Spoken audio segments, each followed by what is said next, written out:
Vous avez déjà vu ce logo quelque part? C'est le logo de AIPAC, qui est le plus gros lobby israélien aux États-Unis. Leur nom en anglais, ça veut dire Comité des affaires publiques israélo-américain. C'est une organisation qui existe depuis 1963. Il s'appuie sur un réseau de plus de 70 organisations juives et chaque année, ils organisent une grande conférence à Washington en présence de hauts responsables des deux pays comme Hillary Clinton, Barack Obama, Donald Trump, etc. Ils sont réputés proches de la droite israélienne, mais vous allez voir qu'aux États-Unis, ils sont proches de un peu tout le monde en fait. On va regarder un peu quelles sont leurs actions concrètement. D'abord, une petite vidéo de présentation parce que ça vaut le détour. For decades, AIPAC has brought Democrats and Republicans together to strengthen the U.S.-Israel relationship. Passionate Americans have lobbied Congress to enact pro-Israel policies, and today, the alliance is closer than ever, and we aren't done.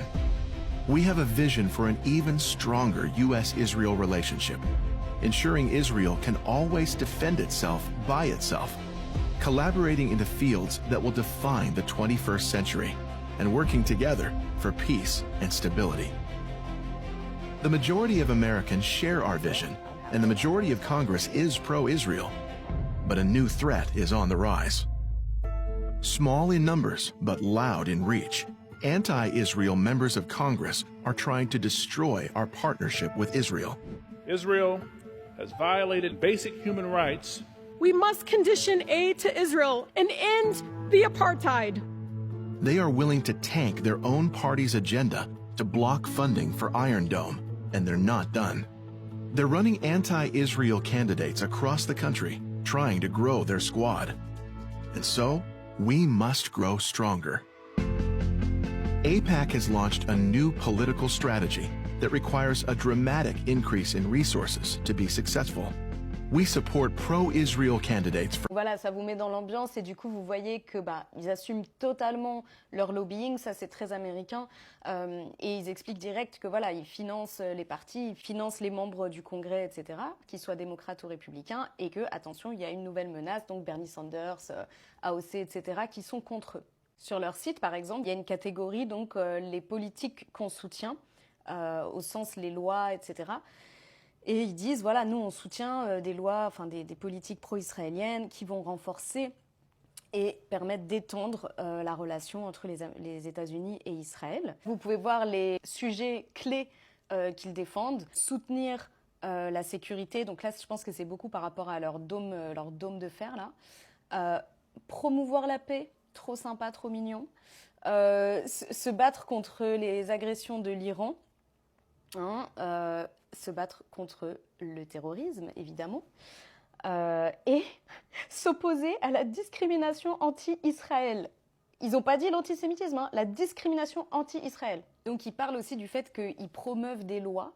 Donc en gros, ça c'est typique du lobbying, c'est-à-dire qu'ils vont carrément écrire une loi, l'amener aux députés, aux sénateurs et leur dire voilà, faites voter cette loi. Là par exemple, ils parlent d'une loi, alors je ne sais pas si elle est passée ou pas, qui viserait en fait à contrôler l'éducation qui est faite dans les territoires palestiniens.